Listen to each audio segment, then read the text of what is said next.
Hi. As you all know, we are replacing the rookie ships in EVE with new and improved rookie ships. They are almost done, but before they can be marked as done, they have to go through a lot of different stages, all the way from the concepting stage. We are going to take you through that process, the process required to get new art assets into EVE Online. We decided to redesign and redo the rookie ships to improve the first impression of EVE, for new players. We've also been getting a lot of requests for fixing them, and I personally haven't been happy with the look of them for years.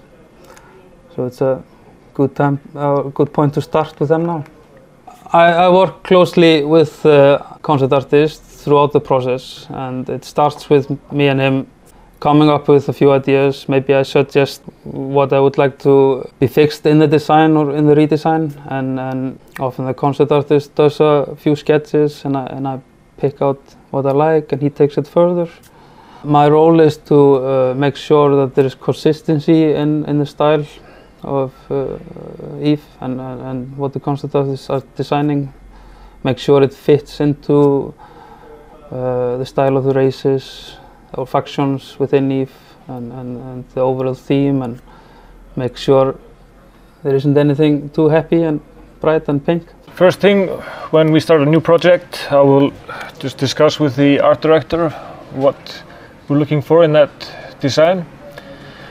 So after that I will just sit down and usually throw out a few sketches. Then I'll meet with the art director again and we will pick some designs to take further. Once we've polished that some more, we will get a 3D artist maybe to block something out, or I will do that myself. Once the block out is ready, I will paint over that and kind of finalize the design. My role as a 3D modeler is basically taking the concept and turning them into a model, and adding all the details and all the beauties that we see in the concepts, make them visible in the game. So to do that, I basically do two kinds of models. That is the low poly model, that is basically the model that goes into the game, and on top of that I create a high poly version of the ship and use that to bake all the details onto the low poly version. And then basically we get like a normal map that shows all the details in the model, and ambient occlusion map, and that together with the model I give to a texture artist that then creates extra sets of textures to like specular maps and detail maps, and all that combined together with the model is then what you see in the game. When we do the textures, we need to be true to the concept art. It takes about 2 weeks to concept a ship.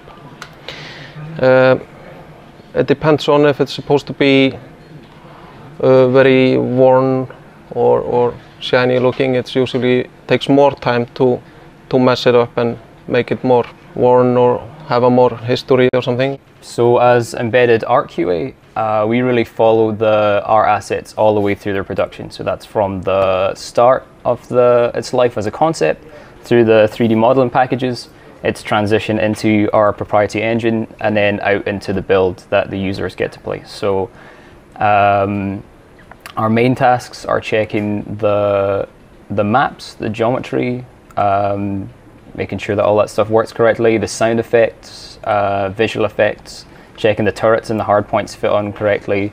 All that stuff falls under our jurisdiction, so we check those right through, and it doesn't really get out the door until QA says it's good, and that's on both PC and Mac. We look forward to showing you more of what is coming in 2012 in upcoming videos. And before you get in your new rookie ship, don't forget to suit up.